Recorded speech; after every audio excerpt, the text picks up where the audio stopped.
ओला आणि उबेर सारख्या ॲपद्वारे टॅक्सी सेवा पुरवणाऱ्या कंपन्यांमुळे काळी पिवळी टॅक्सी आणि रिक्षा व्यवसाय संपुष्टात येईल अशी भीती व्यक्त केली जाते। मात्र राज्य सरकारच्या नव्या धोरणानुसार या व्यावसायिकांनाही ओला आणि उबेरशी करार करून अशी सेवा करण्याची मुभा देण्यात आली आहे। त्यामुळे मुंबईकर आता काळी पिवळी टॅक्सी ही ॲपवरून बुक करू शकणार आहेत। मुंबईत लवकरच रिक्षा सेवाही अशाच पद्धतीने उपलब्ध होणार आहे। सरकारच्या निर्णयाचं ओला कंपनीनं स्वागत केलंय, पण छोट्या टॅक्सी व्यावसायिकांचं आणि सामान्य प्रवाशांचं हित लक्षात घेऊन यातील काही तरतुदी सरकारनं शिथिल कराव्यात अशी त्यांची मागणी आहे। टॅक्सी सेवा पुरवणाऱ्या कंपनीनं 1400 सीसी पेक्षा कमी इंजिन क्षमता असलेल्या 50% आणि त्यापेक्षा जास्त इंजिन क्षमता असलेल्या 50% गाड्या या सेवेसाठी वापराव्यात असं बंधन नव्या धोरणात आहे। प्रवासी छोट्या गाड्या पसंत करत असल्यानं छोट्या गाड्यांचं प्रमाण अधिक असायला हवं अशी मागणी होतीये। तसंच 1400 सीसी इंजिन क्षमतेपेक्षा मोठ्या गाड्यांचं परमिट शुल्क सरकारनं 2,61,000 इतकं ठेवलंय।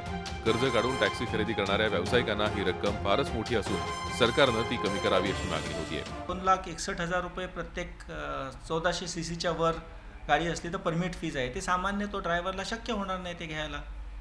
अच्छा, दुसरं काय आहे की ते 50% जे 1400 सीसी असायला पाहिजे आणि 1400 सीसीच्या वर आणखीन 50 ते शक्य होणार नाही। सामान्य माणसाला आम्ही सांगू शकतो का की बाबा तू 1400 सीसीच्या वर घे, कारण ते आमचं हे संपलंय, लिमिट संपलंय, तो बिचारा घेणार कसा, जगणार कसा तो? त्यामुळे ते काय करायला पाहिजे? ते लिमिट तसं ठेवता कामा नये। टॅक्सी आणि रिक्षा चालक आणि संघटना तसंच प्रवाशांनीही राज्य सरकारच्या या नव्या धोरणाचं स्वागत केलंय। काळी पिढीच्या जे मध्ये ते आले तर म्हणजे थोडक्याने बोलायचं असलं तर काळी पिढीच्या धंद्यावर ते आले आणि काळी पिढी जे धंदा करणाऱ्या लोकांना सेवा देतात तर आम्ही त्याची स्वागत करणार। काळी पिढीमध्ये आले तर आम्ही स्वागत करणार त्यांचं, का आमची संख्या वाढणार, जे धंदा वाढणार याच्यामध्ये काय फरक पडणार नाही, तर आम्ही त्याचं स्वागत करतो।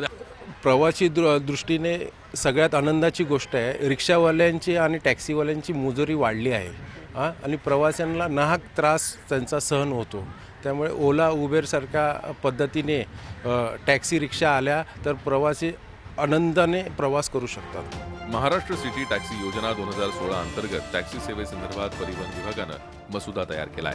सागर कुलकर्णीसह देवेंद्र कोल्हटकर, झी मीडिया, मुंबई। झी 24 तास रहा एक पाऊल पुढे।